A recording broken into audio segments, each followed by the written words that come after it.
جناب صدر اور مولانا مفتی الرحمان صاحب، میں بحیثیت صدر کے ایک بات آپ سے کہنا چاہتا ہوں،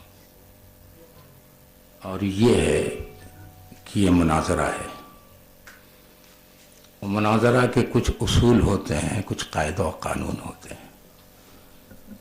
اسی اصول اور قاعدہ اور قانون کے اندر سنجیدگی کے ساتھ گفتگو ہونی چاہیے، غلط مبحث نہیں ہونا چاہیے۔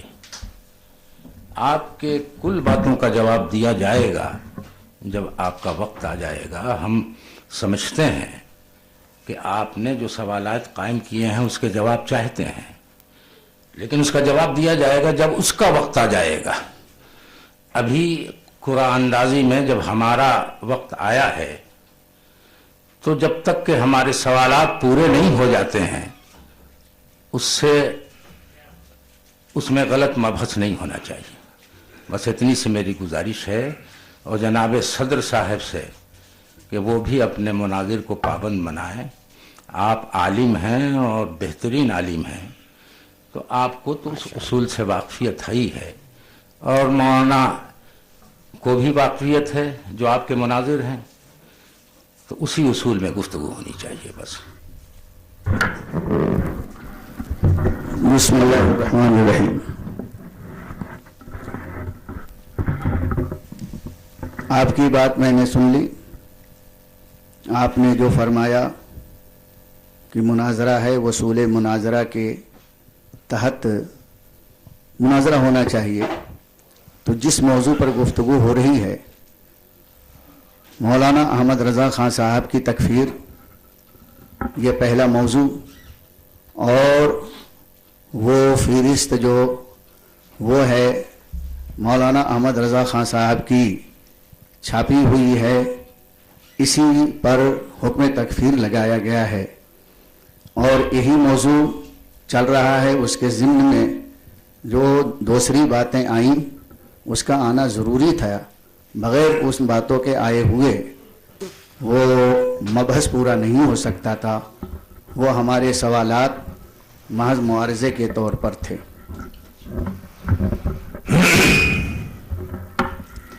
بسم اللہ الرحمن الرحیم، نحمدہ ونصلی علی رسولہ الکریم۔ بزرگوں، دوستوں، آپ 2 دن سے دیکھ رہے ہیں موضوع میرا ہے، جیسا کہ ابھی ہمارے صدر محترم نے بھی فریق مخالف کے صدر اور ان کے مناظر سے بھی کہا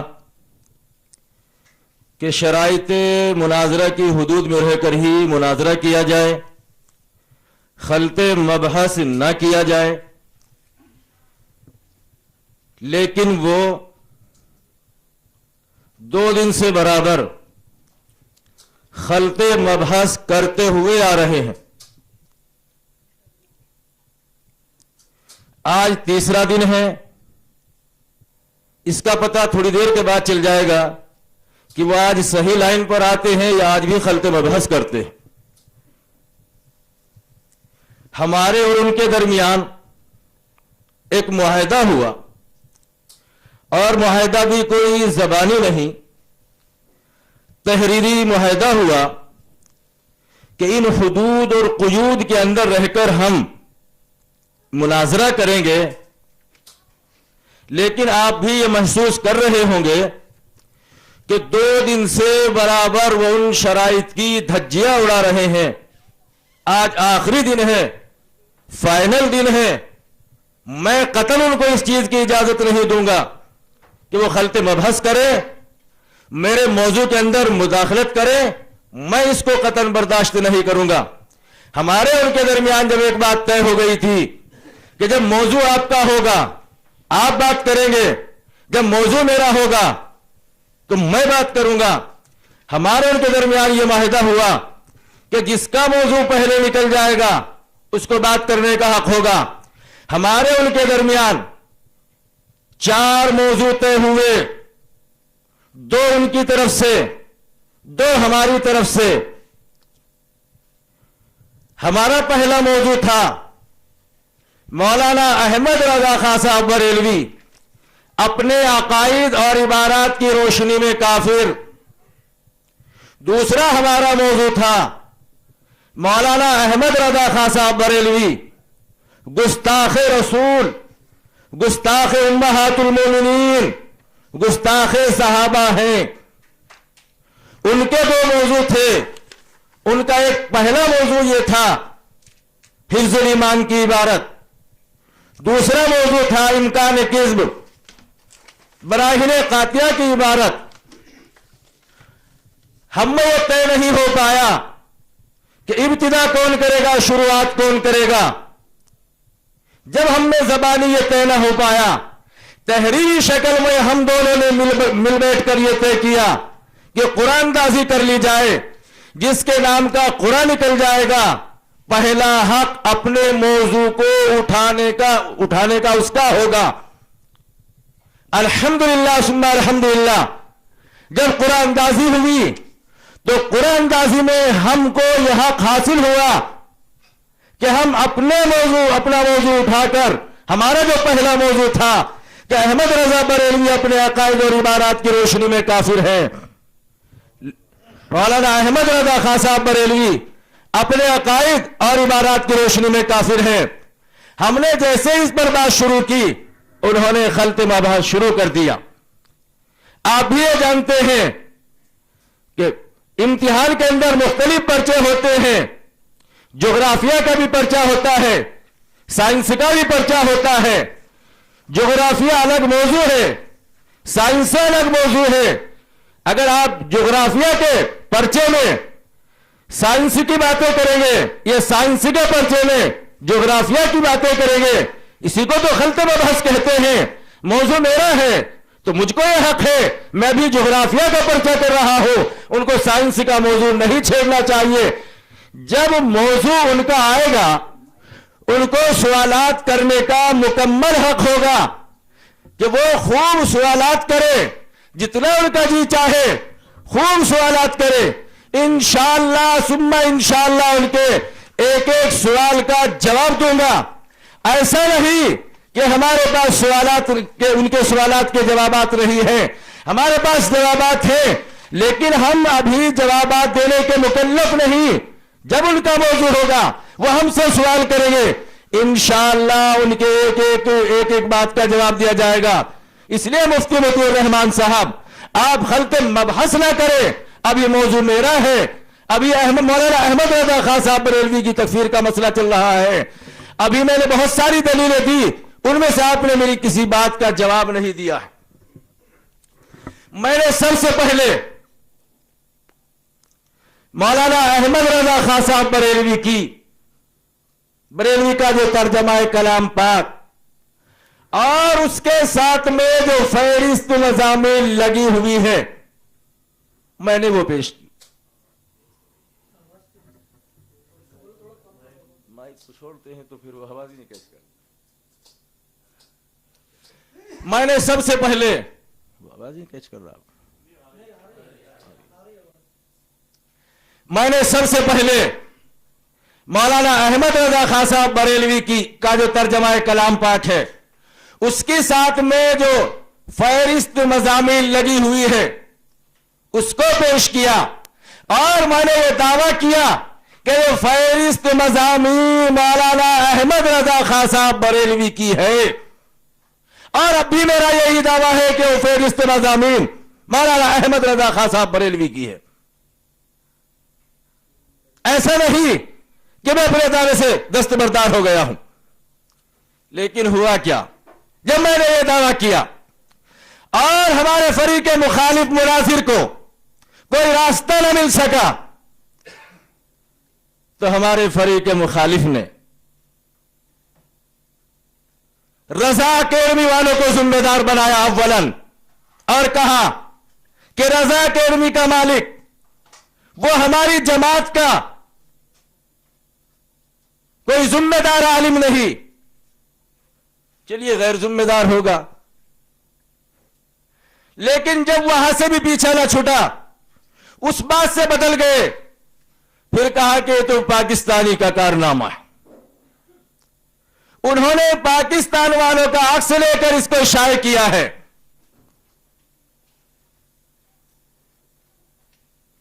پہلے دن یہ بات کہی کہ پاکستان والوں کا ہے، رات گزری، صبح ہوئی، صبح میں پھر اس پاکستان والے کو بھی چھوڑ دیا۔ فرید بکڑی بو والے کے متعلق کہا کہ ہم نے چور پکڑ لیا۔ ہم نے کہا بہت اچھی بات ہے کہ اگر آپ نے چور پکڑ لیا، ہم تو اس چور ہی کو تو سامنے کرانا چاہتے تھے کہ وہ چور کون ہے کہ جس نے شیطان کو انبیاء علیہ الصلوۃ والسلام بنا دیا ہے۔ ہمارا تو یہی تو مطالبہ تھا کہ اس چور کو سامنے لائیے۔ تو مفتی مطیع الرحمان صاحب نے کیا کارنامہ کیا، کس خوبصورتی کے ساتھ کہنے لگے وہ ہماری جماعت کا ہی نہیں ہے فرید بکڑی بو والا، پھر کون سی جماعت کا ہے؟ کہ وہ تو دیوبندی ہے۔ جب کہیں راہ فرار نہ ملا، یہ الزام دیوبندیوں کے سر لگا دیا۔ پھر ہمارا مطالبہ ہے کہ وہ دیوبندی ہی صحیح، لیکن آپ کوئی پروف تو ہم کو دکھائے، کوئی ثبوت تو ہم کو دے۔ صرف زبانی کہہ دینے سے آپ کا یہ دعویٰ کر لینا کافی نہیں ہوگا کہ فرید بکڑی بو والوں نے یہ کارنامہ انجام دیا ہے۔ آپ کے پاس ثبوت کیا ہے کہ فرید والوں نے یہ کام کیا؟ اس کا کوئی تحریری ثبوت ہونا چاہیے کہ انہوں نے یہ کارنامہ انجام دیا ہے۔ آپ وہ ثبوت بھی نہیں دے سکے تو آپ کی کون سی بات کو صحیح مانا جائے؟ آپ نے پہلے دن میں 2 باتیں کہی کہ رضا اکیڈمی والوں نے چھاپا اور وہ ہماری جماعت کے کوئی ذمہ دار عالم نہیں۔ پھر آپ نے کہا کہ یہ تو کسی پاکستانی کا کارنامہ ہے۔ پہلی بات پر آپ اپنی قائم نہیں رہے، شام تک آپ اس پاکستانی کو لپیٹتے رہے۔ شام 5 بجے مناظرے کا وقت ختم ہو گیا۔ 11 فروری کی صبح ہوئی، آپ نے یہ دعویٰ کر دیا کہ پہلا بھی نہیں ہے چور، پہلا بھی نہیں، دوسرا بھی نہیں، اب یہ تیسرا آدمی چور ہے۔ ہم نے کہا کہ چوری ہوئی، آپ نے اس کو تسلیم کر لیا کہ ہاں چوری ہوئی۔ ہم آپ سے بار بار مطالبہ کرتے رہے، وہ چور جو بھی ہے، جہاں کا بھی رہنے والا ہے، کہیں بھی رہتا ہے، توہین انبیاء ہوئی یا نہیں ہوئی، توہین انبیاء ہوئی یا نہیں ہوئی، یہ آپ کے مذہب کے اندر شیطان لعین کو انبیاء بنا دینا یا انبیاء کو شیطان بنا دینا، یہ توہین نہیں؟ آپ اس کو توہین نہیں مانتے؟ اگر یہ توہین ہوئی اور یقیناً ہوئی ہے، آپ بھی اس کو مانتے ہیں، ہمارے فریق مخالف بھی مانتے ہیں، تو پھر آپ اس توہین کرنے والے پر کفر کا فتویٰ کیوں نہیں لگا رہے ہیں؟ آپ کے سامنے مجبوری کیا ہے؟ آپ اس کو کس وجہ سے چھپا رہے ہیں؟ آپ کا اس سے تعلق کیا ہے؟ اس سے رشتہ داری کیا ہے؟ اس سے آپ کا جوڑ کیا ہے کہ ایک آدمی توہین انبیاء کر رہا ہے، لیکن توہین انبیاء کرنے والے پر آپ کفر کا فتویٰ نہیں لگاتے ہیں، بلکہ آپ ایک کافر کی توہین انبیاء کرنے والے کی بے جا حمایت کر کے، ایک کافر کی بے جا حمایت کر کے آپ خود بھی کافر ہو گئے ہیں۔ اس لیے مفتی مطیع الرحمان صاحب آپ کو اپنے کفر سے توبہ کرنی ہوگی۔ شرائط مناظرہ کے اندر یہ بات لکھی ہوئی ہے، اور میں 2 دن سے آپ سے یہی مطالبہ کر رہا ہوں کہ آپ کافر کی بے جا حمایت کر رہے ہیں، لیکن ابھی تک آپ نے اس مجمع کے سامنے توبہ نہیں کی، اور نہ ہم کو اپنا توبہ نامہ لکھ کر دیا ہے۔ مفتی مطیع الرحمان صاحب آپ کو توبہ نامہ لکھ کر دینا ہی ہوگا، بغیر اس کے آپ کا چھٹکارا نہیں ہوگا۔ میں اس سے لکھوا کر رہوں گا انشاءاللہ، اور مجھے آپ سے بھی یہی امید ہے کہ جب آپ کا ضمیر آپ کو جھنجھوڑے گا، آپ بھی مجبور ہو جائیں گے کہ واقعی میں ایک کافر کی بے جا حمایت کر رہا تھا، ایک توہین انبیاء کرنے والے کی بے جا حمایت کر رہا تھا۔ جب آپ اپنے ضمیر کی آواز پر مجبور ہوں گے تو آپ توبہ بھی کریں گے، اور انشاءاللہ آپ توبہ نامہ بھی لکھ کر دیں گے۔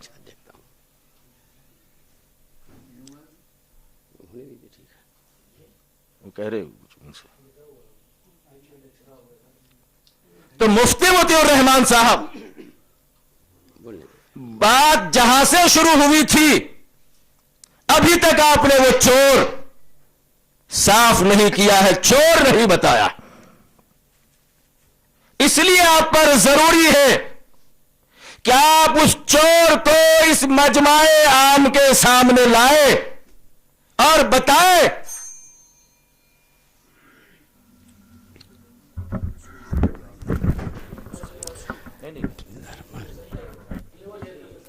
بسم اللہ الرحمن الرحیم نحمده ونصلی ونسلم علی حبیبہ الکریم، اما بعد۔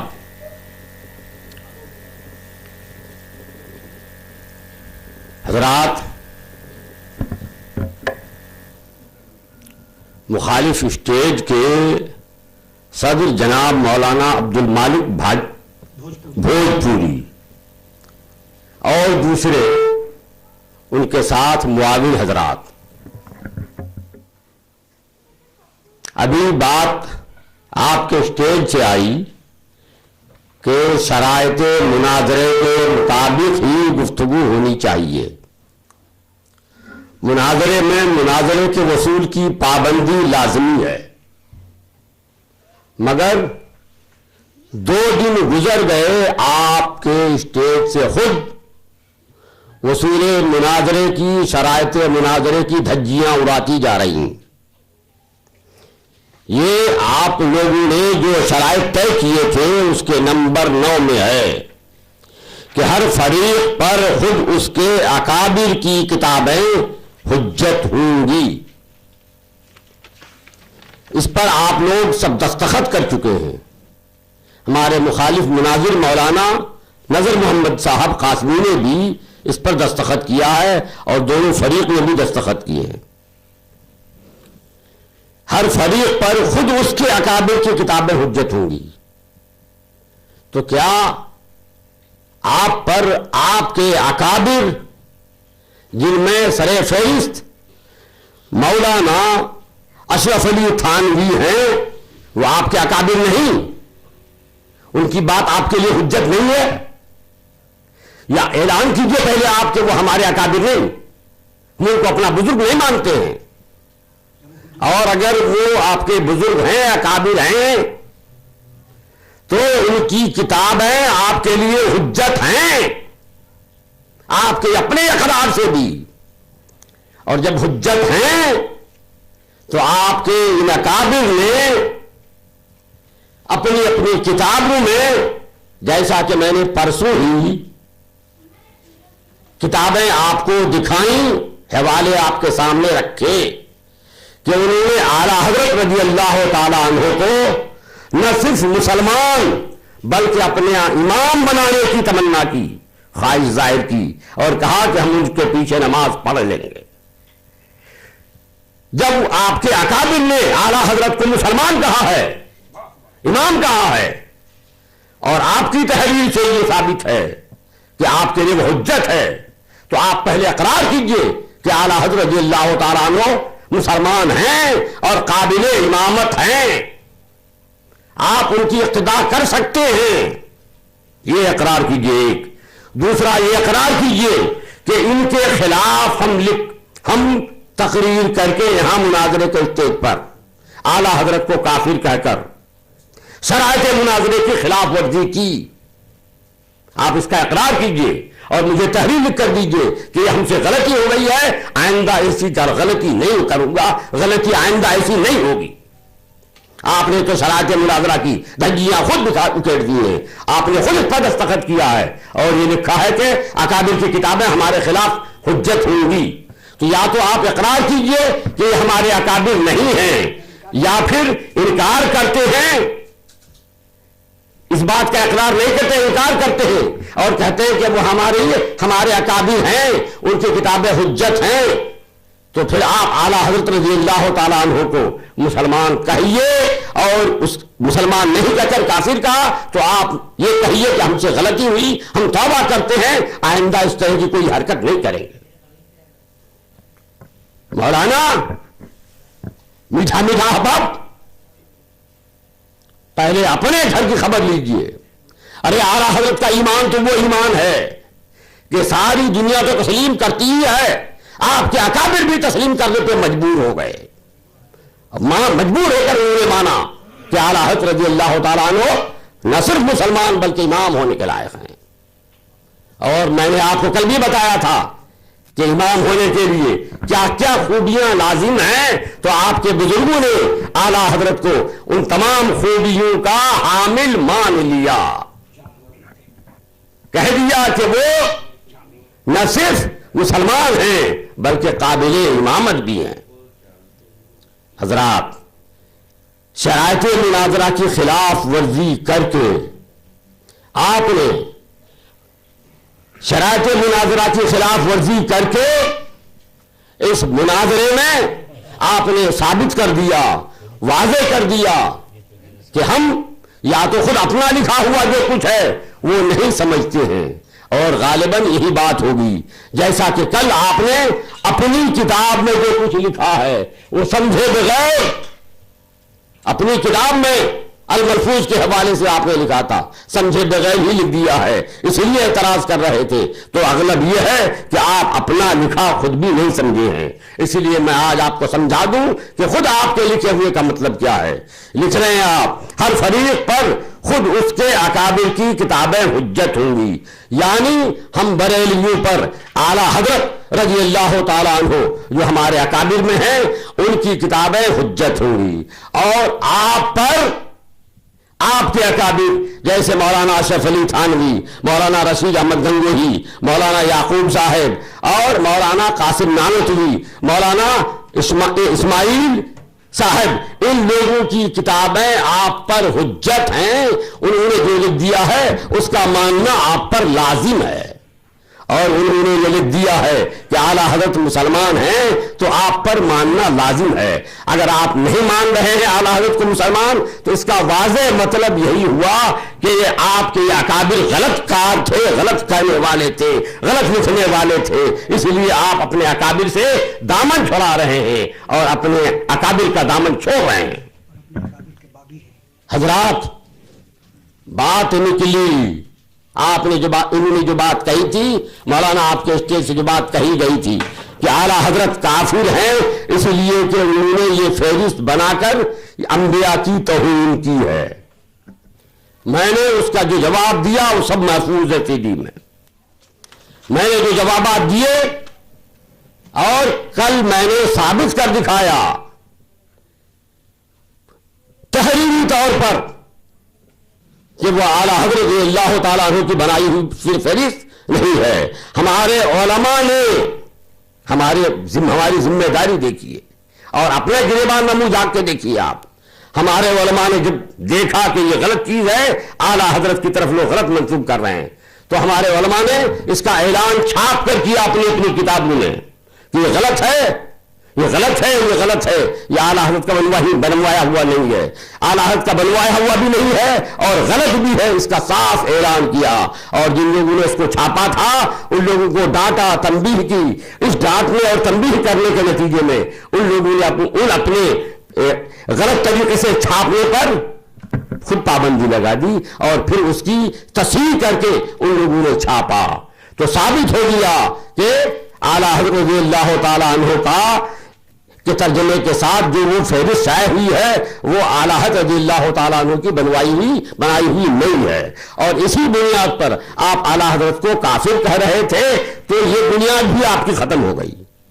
تو اعلیٰ حضرت کو کافر کہنے کی جو بنیاد تھی وہ بنیاد بھی ختم ہو گئی. تو ظاہر بات ہے کہ اعلیٰ حضرت مسلمان ہیں. اور اس سے بڑی دلیل یہ ہے کہ آپ کے بزرگوں نے گھٹنے ٹیک کر اعلیٰ حضرت کو مسلمان کا مانا ہے, مسلمان کہا ہے کہ اعلیٰ حضرت رضی اللہ تعالیٰ عنہ مسلمان ہیں.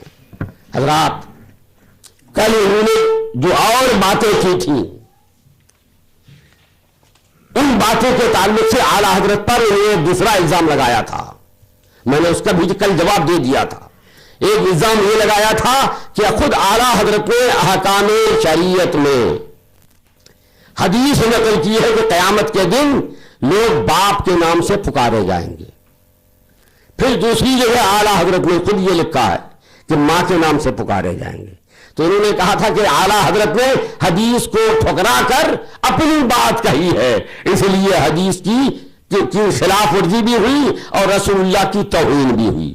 میں نے کل آپ کو بتایا تھا کہ الگ الگ مواقع پر الگ الگ نام سے پکارا گیا ہے اور پکارا جائے گا. وہاں کبھی تو باپ کے نام سے پکارا جائے گا, وہ حدیث پیش کی, اور یہاں ماں کے نام سے پکارا جائے گا. تو انہوں نے کہا تھا کون حدیث ہے, ذرا حدیث تو دکھا دیجئے کہ ماں کے نام سے پکارا جائے گا. مولانا آپ کتابوں کا مطالعہ نہیں کرتے ہیں یا پھر کرتے ہیں تو یہاں پر لوگوں کی آنکھوں میں دھول جھونکنے کے لیے آپ نے اس طرح کی بات کی. یہ لیجیے حوالے میں ثبوت احادیث جس سے ثابت ہوتا ہے کہ اللہ کے پیارے نبی نے فرمایا کہ قیامت میں ماں کے نام کے ساتھ پکارا جائے گا. اور نہ صرف احادیث ہے بلکہ قرآن کریم سے بھی مفسرین نے ثابت کیا ہے کہ قرآن کریم کے سلب سے ثابت ہو رہا ہے کہ وہاں ماں کے نام سے بھی پکارا جائے گا, کہیں باپ کے نام سے پکارا جائے گا, کہیں ماں کے نام سے پکارا جائے گا. لائیے نکالیے.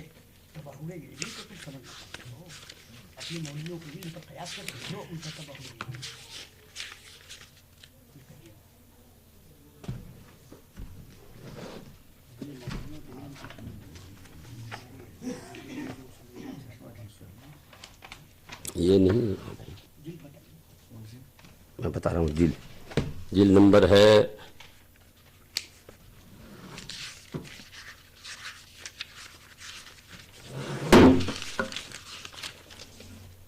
یہ نکالیے تفسیر ساوی جلد 2 صفحہ 332, تفسیر خازن جلد 3 صفحہ 173, تفسیر روح البیان جلد 5 صفحہ 221.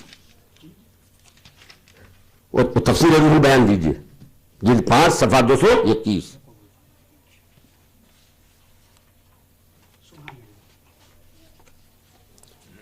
صفحہ 221.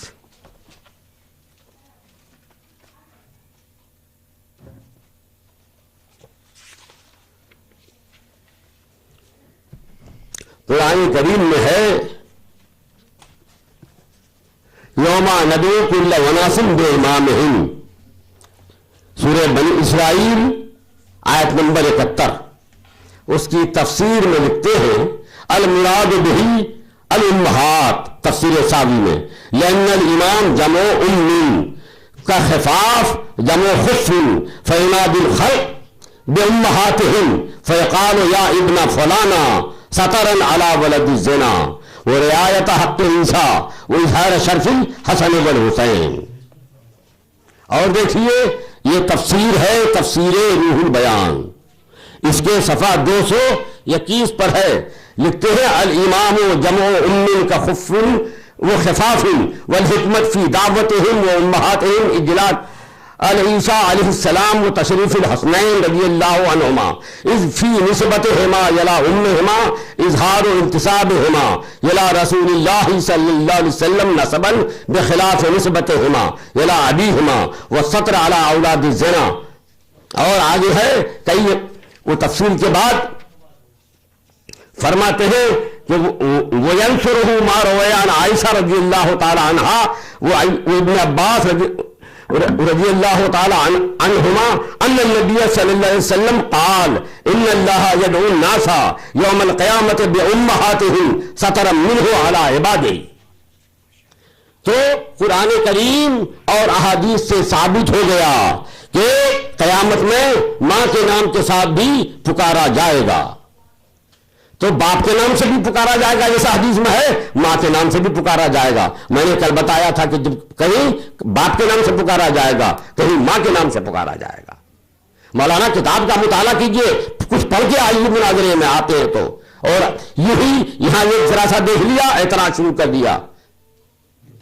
آپ اور دوسری کتاب دیکھنا چاہیں وہ دوسری کتاب دیکھیے، تفسیر خازن، وہ تفسیر ساوی دیجیے.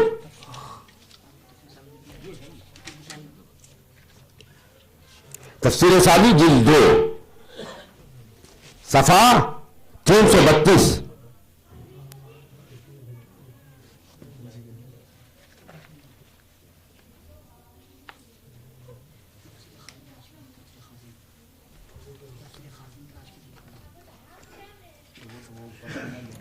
چلو بہت ہے.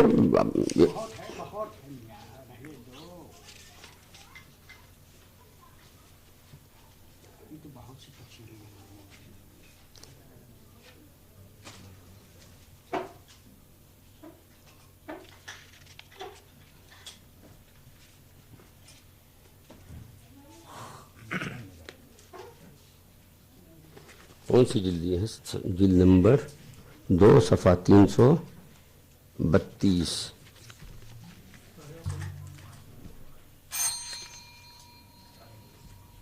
چلیے بولنے دیجیے.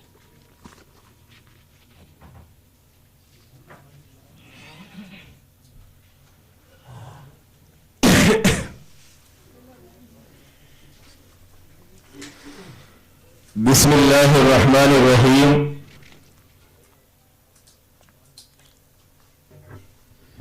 ابھی آپ نے دیکھا کس خوبصورتی اور چالاکی کے ساتھ ہمارے فریق مخالف دھوکہ دینا چاہتے ہیں.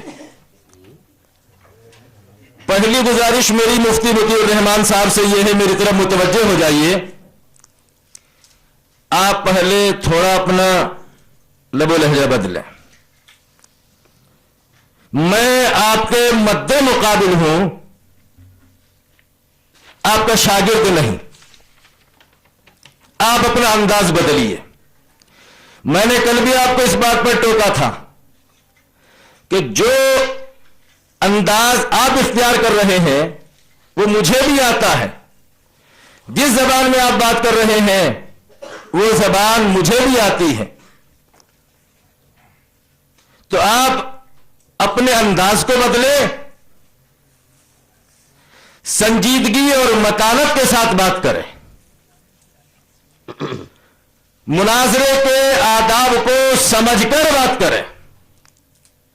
ہم یہاں مناظرہ کرنے کے لیے آئے ہیں، مجادلہ کرنے کے لیے نہیں آئے ہیں، جھگڑنے کے لیے نہیں آئے. لیکن آپ مجادلہ والی زبان استعمال کر رہے ہیں. اگر مفتی مطیع الرحمان صاحب میں بھی وہی زبان استعمال کر لوں تو نتیجہ غلط ہو جائے گا. تو اس لیے میری آپ سے گزارش ہے کہ آپ جو ہے سنجیدگی کا مظاہرہ کریں اور چونکہ آپ مجبور ہیں اس زبان کو استعمال کرنے پر،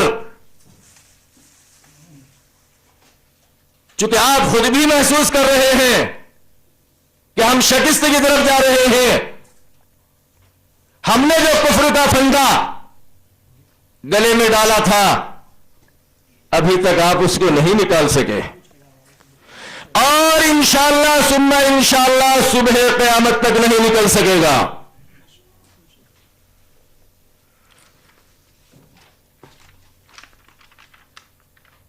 ابھی ہمارے فریق مخالف نے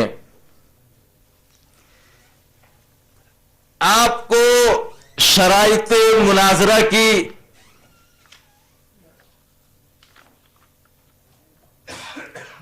دفعہ نمبر 9 پڑھ کر سنائی۔ میں نے کب اس دفعہ کا انکار کیا؟ میں نے کب اس دفعہ کا انکار کیا؟ مانتا ہوں یہ دفعہ میری مرضی سے لکھی گئی ہے، لیکن مفتی مطیع الرحمان صاحب آپ نے بھی شاید پڑھا نہیں، اور اگر پڑھا تو یہ شرائط مناظرہ جو ہے اوپر سے دیکھ لیا ہوگا، آپ نے گہرائی کے ساتھ اس کو نہیں دیکھا۔ اب دیکھ لیتا ہوں بھائی۔ مفتی مطیع الرحمان صاحب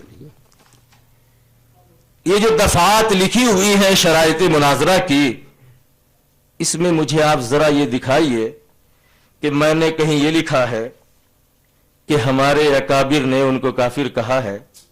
میں نے کیا لکھا ہے؟ میں نے یہ بحث ہی نہیں کی کہ ہمارے اکابر کے نزدیک وہ کافر ہے یا نہیں۔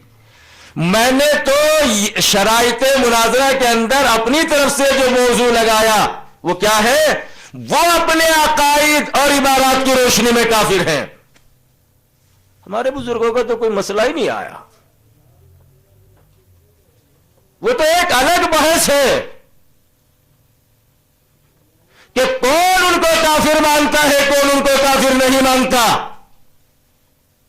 مفتی مطیع الرحمان صاحب آپ پہلے بھی یہ بات کہی تھی، آپ جو ہے خلط مبحث کر رہے ہیں، بار بار ہم دیوبند جا رہے ہیں اور ان عوام کو آپ دھوکہ دے رہے ہیں، آپ ان کو جو ہے بار بار جو ہے گمراہ کر رہے ہیں۔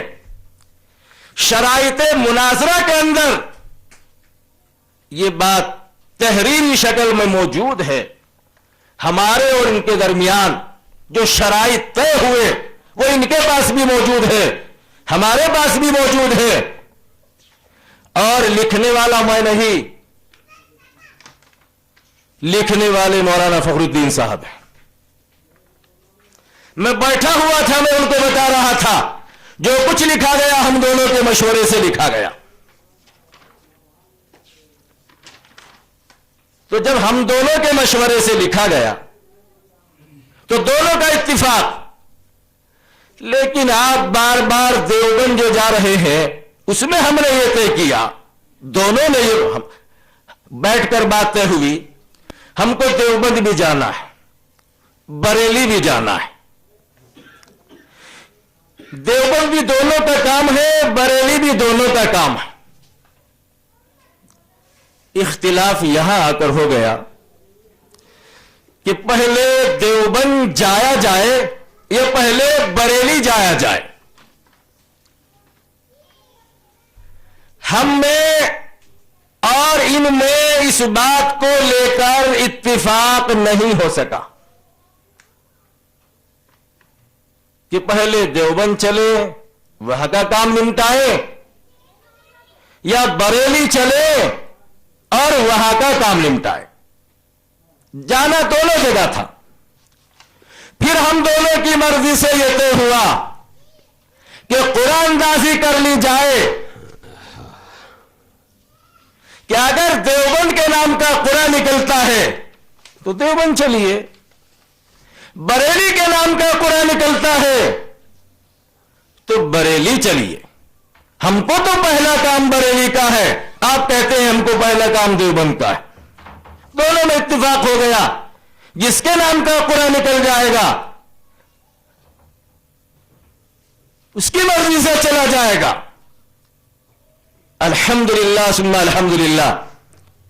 جب قرآن دازی ہوئی, قرآن دازی ہم نے اور آپ نے نہیں, ان عوام نے کی. جب قرآن دازی ہوئی, قرآن ہمارے حق میں نکلا, تو ہمارے فریق مخالف مناظر کو ہمارے ساتھ بریلی چلنا چاہیے تھا,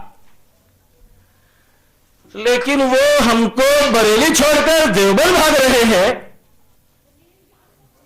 ہم کو بریلی چھوڑ کر دیوبند بھاگ رہے ہیں. میں پرسوں سے برابر یہی بات کہتا ہوا آ رہا ہوں. آپ بھی محسوس کر رہے کہ مولانا آپ غلط راستے پر چل رہے ہیں. ہم کو تو پہلے بریلی جانا ہے, بریلی کا کام نمٹا لیجیے. جب یہاں کا کام مکمل ہو جائے گا تو پھر انشاءاللہ میں اور آپ دونوں دیوبند چلیں گے, اور شوق سے وہاں آپ اپنے کام کو نمٹائیے. لیکن وہ اپنے اعلی حضرت کے دین و مذہب پر عمل کرتے ہوئے بار بار ہم کو دیوبند کی طرف گھسیٹ رہے ہیں, بار بار ہم کو دیوبند کی طرف گھسیٹ رہے ہیں کہ دیوبند چلیے, دیوبند چلیے. اسی کا نام فرار ہے. میں پرسوں سے کہہ رہا ہوں کہ راہ فرار اختیار کر رہے ہیں. فرار کے معنی بھاگ جانے کے نہیں آتے, اٹھ کر چلے جانے کے نہیں آتے, موضوع سے ہٹ جانے کے. یہ مجھے موضوع سے ہٹانا چاہتے ہیں اور بار بار یہ کہتے ہیں کہ آپ نے اس کا جواب نہیں دیا, اس کا جواب نہیں دیا, اس کا جواب نہیں دیا. جب میں جواب دینے کا مکلف ہی نہیں, جب دیوبند میں اور آپ دیوبند چلیں گے, آپ مجھ سے جتنے جوابات مانگیں گے انشاءاللہ ایک ایک کا جواب دوں گا. اور آپ نے میری کس بات کا جواب دیا؟ آپ کہہ رہے میں تو ثابت کر چکا ہوں کہ یہ فہرست مضامین اعلی حضرت کی نہیں. کیا صرف زبانی کہنے سے یہ ثابت ہو جائے گا؟ صاحب موبائل بند کر دیجیے, آپ بند کر دیجیے. کیا صرف آپ کے زبانی یہ کہنے سے ثابت ہو جائے گا کہ یہ فہرست اعلی حضرت کی نہیں؟ وہاں تحریری شکل موجود ہے. ہم کو بھی آپ تحریر دکھا دیجئے کہ یہ فہرست اعلی حضرت کی نہیں. پھر کس کی ہے؟ آپ ہمارے سامنے دو چوروں کو لا کر کھڑا کر چکے ہیں, بزرگوں کے عقیدے, لیکن ان میں سے کسی ایک کو بھی آپ چور ثابت نہیں کر سکے. جو پھندا, اور سنو, جو کفر کا پھندا مولانا عبدالمومن آپ کے مولانا احمد رضا خان صاحب بریلوی کی گردن پر پڑا ہوا تھا, آپ کبھی پاکستانی کی گردن میں ڈال دیتے ہیں اور کبھی فرید بکڑی والوں کی گردن میں ڈال دیتے ہیں. آپ ابھی تک چور متعین نہیں کر پائے, کبھی اس کو بتا رہے, کبھی اس کو بتا رہے, اور اس پر بھی ابھی تک آپ نے توہین انبیاء ہونے کی وجہ سے کفر کا فتویٰ نہیں لگایا. اس سے معلوم ہوتا ہے کہ آپ کے دین و مذہب میں توہین انبیاء کفر ہے ہی نہیں. اگر آپ کے دین و مذہب کے اندر انبیاء علیہ الصلوۃ والسلام کی توہین کفر ہوتی تو آپ پہلی ہی فرصت میں کفر کا فتویٰ لگا دیتے. مفتی مطیع الرحمان صاحب، ابھی تک آپ ایک کافر کی بے جا حمایت کر رہے ہیں، اور کافر کی بے جا حمایت کرنے والا بھی کافر ہوتا ہے، لہذا آپ پر بھی کفر عائد ہو گیا ہے، اور میں کل سے برابر آپ سے یہ مطالبہ کر رہا ہوں کہ آپ کو اپنے کفر سے توبہ کر لینی چاہیے، اس میں حجاب اور شرم محسوس نہیں کرنی چاہیے، اس لیے کہ دنیا کی زندگی تو چند روزہ زندگی ہے، اصل مسئلہ آخرت کا مسئلہ ہے۔ کسی کے بے جا حمایت کر کے ہم آخرت کی پکڑ سے، آپ اپنے آپ کو آخرت کی پکڑ سے نہیں بچا سکتے۔ مفتی مطیع الرحمان صاحب، میں نے وجہ کفر ایک ہی نہیں اور بھی کئی گنائی تھی، کتاب لیو۔ میں نے آپ سے ایک اور مطالبہ کیا تھا کہ آپ کے اعلی حضرت نے قرآن کریم کے اندر تحریف کی ہے، اور آپ نے بھی یہ لکھ کر دے رکھا ہے کہ جو قصداً قرآن کریم کی تحریف کرے وہ مسلمان نہیں۔ آپ کے مولانا احمد رضا خان صاحب بریلوی نے وَمَا كَانَ لِمُؤْمِنٍ وَلَا مُؤْمِنَةٍ إِذَا قَضَى اللَّهُ وَرَسُولُهُ أَمْرًا أَن يَكُونَ لَهُمُ الْخِيَرَةُ مِنْ أَمْرِهِمْ کی جگہ مِنْ أَنفُسِهِمْ بڑھا دیا ہے، اور ترجمہ بھی مِنْ أَنفُسِهِمْ ہی کا کیا ہے، اور آپ کی جماعت کا عقیدہ ہے احکام شریعت کے شروع میں جو مولانا احمد رضا خان صاحب کے مختصر حالات لکھے ہوئے ہیں، اس کے صفحہ نمبر 11 پر لکھا ہوا ہے، اعلی حضرت کی زبان و قلم کا یہ حال دیکھا کہ مولا تعالی نے نحمده ونصلي ونسلم على حبیبہ الکریم اما بعد۔ حضرات، ابھی مولانا نذر محمد صاحب قاسمی نے یہ کہا کہ زبانی کہنے سے کام نہیں چلے گا، تحریری ثبوت دکھائیے کہ وہ ترجمہ اعلی حضرت کا نہیں۔ میں نے یہ تحریریں کل بھی دکھا دی تھیں اور آج پھر دیکھ لیجئے، یہ ہماری جماعت کے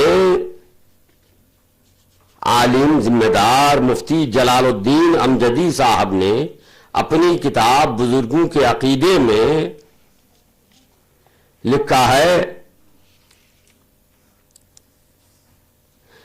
ناشرین کو صحیح متن کے ساتھ، یہ اور آگے سے ہے کہ بار بار ضروری تصحیح کے عنوان سے ماہ ناموں میں بار بار مضمون شائع کیا، یہاں تک کہ ناشرین کو صحیح متن کے ساتھ قرآن مجید چھاپنے پر مجبور کیا، اور جو ترجمہ کنز الایمان ما تفسیر خزائن العرفان کے ساتھ قرآن کریم کی جھوٹی فہرست شائع کی جا رہی ہے، اس کے غلط ہونے کا اعلان کیا۔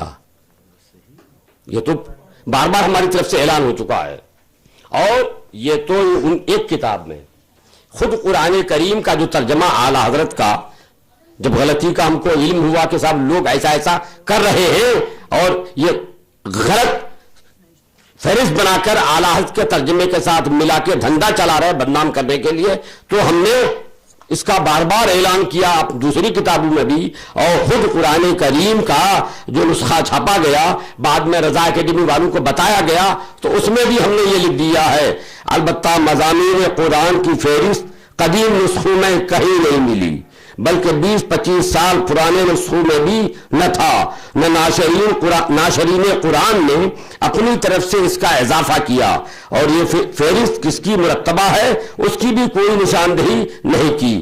کوئی اس کو اعلیٰ حضرت کا سمجھتا ہے، کوئی اسد اللہ فاضل کا، لہذا اس کی ضرورت تھی، وضاحت کی ضرورت تھی کہ اضافہ شدہ فہرست نہ مترجم کی ہے نہ مفسر کی ہے، یہ اعلیٰ حضرت کی ہرگز نہیں ہے۔ اور پھر ایک ہی مطبع سے نہیں، یہ تو رضا اکیڈمی والوں نے چھاپا، ہماری ذمہ دار عالم کا یہ بیان، اور صرف رضا اکیڈمی والوں نے ہی نہیں، یہ دوسرے مطبع نے جو چھاپا، دوسرے مطبع کو جو مجبور کیا گیا انہوں نے بھی چھاپا۔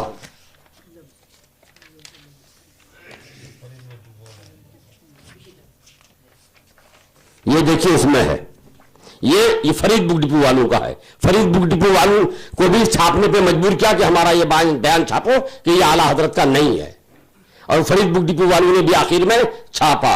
اس میں بھی ہے وہی، البتہ مضامین قرآن کی فہرست قدیم نسخوں میں کہیں نہیں ملی، بلکہ 20-25 سال پرانے نسخوں میں بھی نہ تھی، ناشرین قرآن نے اپنی طرف سے اس کا اضافہ کیا ہے۔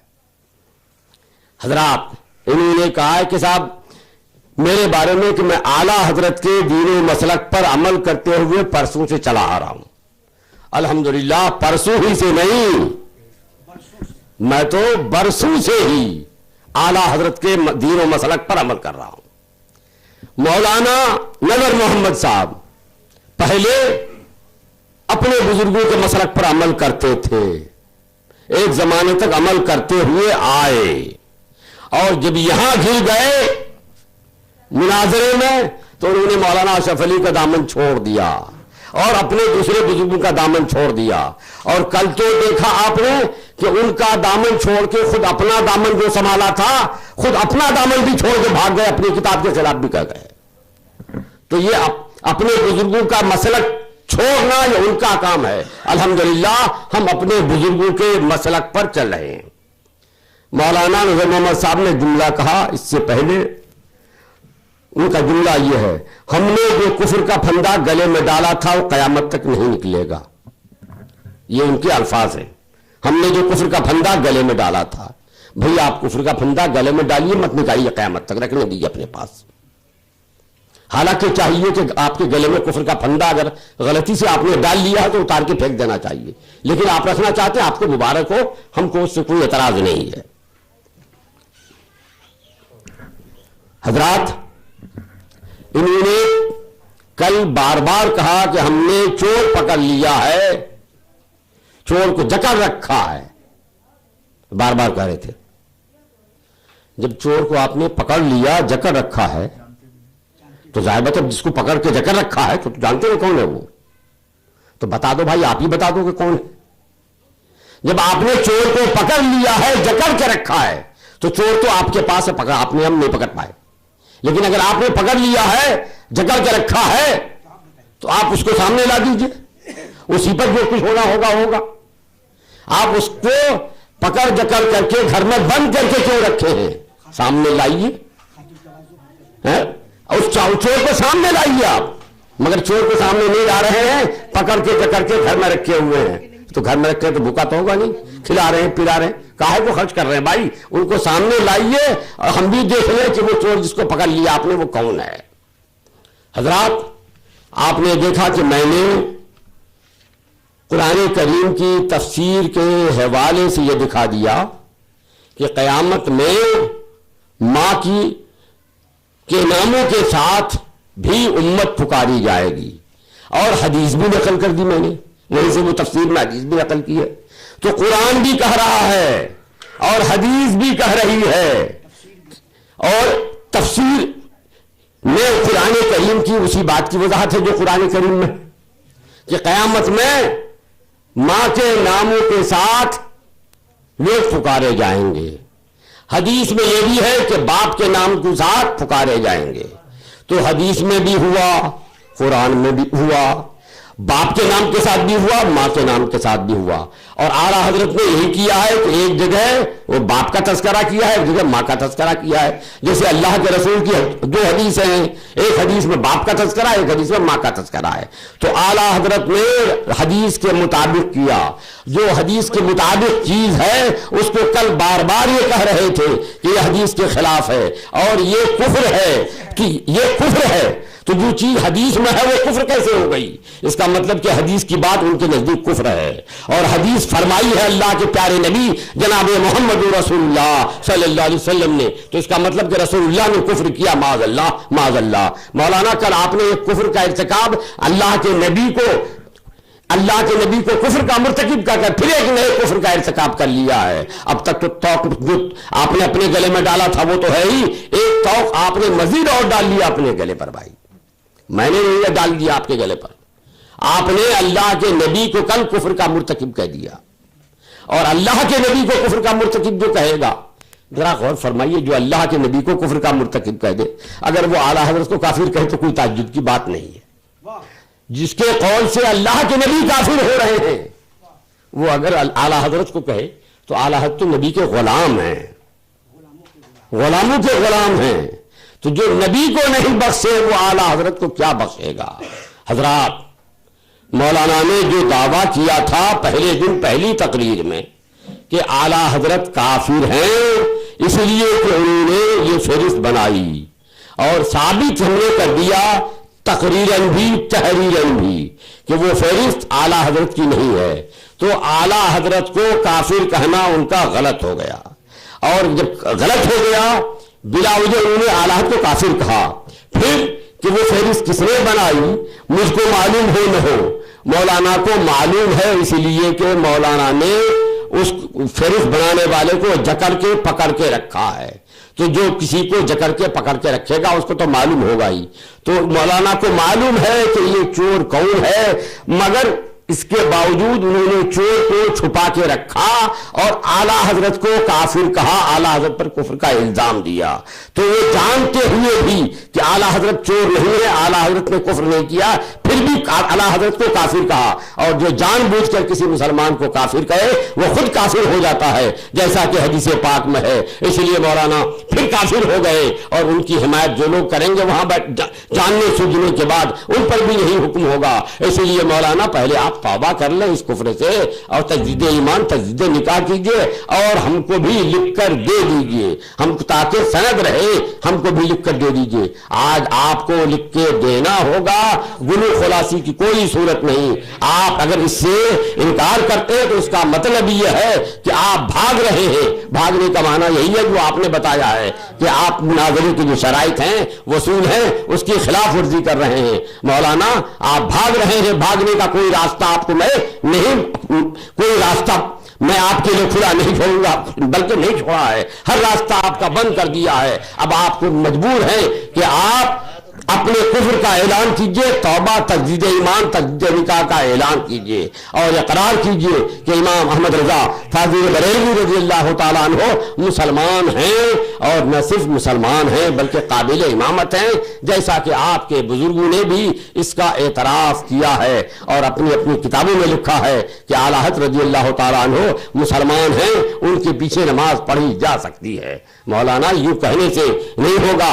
آپ یہ مناظرہ ہے، مناظرے کے وصول، مناظرے کے ضوابط، مناظرے کے جو قواعد ہیں اس کے مطابق عمل کیجئے. مولانا اشرف علی تھانوی کے اور دارالعلوم دیوبند کے فتوے سے میں نے کل اور میں نے پرسوں یہ واضح کر دیا تھا، ثابت کر دیا تھا کہ یہ تمام بزرگ آپ کے یہ اپنے فتاوے میں، اپنی کتابوں میں، اپنے ملفوظات میں اعلیٰ حضرت رضی اللہ تعالیٰ عنہ کو امام مان رہے ہیں، مسلمان مان رہے ہیں، اور صرف مسلمان نہیں امام مان رہے ہیں. اور امام مسلمان ہونے کے بعد بھی ہر مسلمان امام نہیں ہو جاتا جب تک پڑھا لکھا نہ ہو، جب تک صحیح عقیدے کا نہ ہو، یا اور وہ جب تک صحیح اعمال و کردار کا نہ ہو، فاسق نہ ہو، بلکہ امامت کے لیے اور جو خوبیاں چاہیے جب تک وہ ساری خوبیاں نہ ہوں. تو آپ کے بزرگوں نے اعلیٰ حضرت کو نہ صرف صرف مسلمان بلکہ ان تمام خوبیوں کا جامع مان لیا ہے. جب جامع مان لیا ہے تو اب آپ کو مسلمان نہ ماننے کے لیے کوئی چارہ کار نہیں ہے, آپ کے بھاگنے کا کوئی راستہ نہیں ہے. سارے راستے آپ کے بند کر دیے ہیں. یہ راستہ تو میں نے بند کر دیا, اور وہ راستہ آپ کے بزرگوں نے خود آپ کے لیے بند کر دیا ہے. آپ کے بزرگوں نے آپ کو خود پابند کر دیا ہے, مجبور کر دیا ہے کہ تم اس راستے سے بھاگ نہیں سکتے ہو. تو اس راستے پہ تو آپ کے بزرگ پہرا دے رہے ہیں, آپ کو نکلنے نہیں دے رہے, اور اس راستے پہ یہ دلائل کے انبار لگا کر میں نے یہ بند کر دیا ہے. آپ کو اب نکلنے کا کوئی چارہ کار, کوئی صورت آپ کے لیے ہے ہی نہیں ہے. آپ کے لیے اس کے علاوہ کوئی چارہ کار نہیں ہے کہ آپ اس بھری مجمع میں آپ توبہ کیجئے اور یہ کہیے کہ میں نے اعلیٰ حضرت رضی اللہ تعالیٰ عنہ پر جو کفر کا الزام لگایا تھا وہ غلط ثابت ہوا, اس لیے یہ کہیے کہ میں توبہ کرتا ہوں, تجدید ایمان کرتا ہوں, کلمہ طیبہ لا الہ الا اللہ محمد رسول اللہ پڑھتا ہوں اور ازسر نو مسلمان ہوتا ہوں. مولانا یہاں پر ادھر ادھر سے نہیں چلے گا. اگر آپ نے چھپا رکھا ہے تو سامنے لائیے. آپ نے چور کو کیا سمجھ کے چھپا رکھا ہے, کیا سمجھ کے اپنے پاس رکھا ہے؟ یہ میں نہیں کہہ رہا ہوں, آپ نے خود کہا ہے کہ ہم نے ان کو جکڑ رکھا ہے اور ان کو بند کر رکھا ہے. تو چور کو جکڑ کے بند کر کے آپ اپنے گھر میں کیوں رکھ رہے ہیں؟ جو چور ہے, مجرم ہے, اگر آپ جان گئے ہیں بلکہ پکڑ لیا ہے آپ نے, تو اسے میدان میں لائیے تاکہ پوری دنیا دیکھ لے کہ کون چور ہے کون نہیں ہے. جب تک توبہ نہیں ہوگی مناظرہ نہیں چلے گا. حضرات, وصول و ضابطے کے مطابق جو باتیں تھیں, اصول و ضوابط کے مطابق جو باتیں تھیں, جو باتیں ہیں, ان باتوں کے مطابق ان پر لازم ہے کہ وہ پہلے توبہ کریں, تجدید ایمان کریں اور تجدید نکاح کرائیں. اس لیے کہ شرائط میں یہ ہے کہ جن پر جو حکم یہاں لاگو ہوگا اس کے مطابق اس پر ان کو عمل کرنا ہوگا.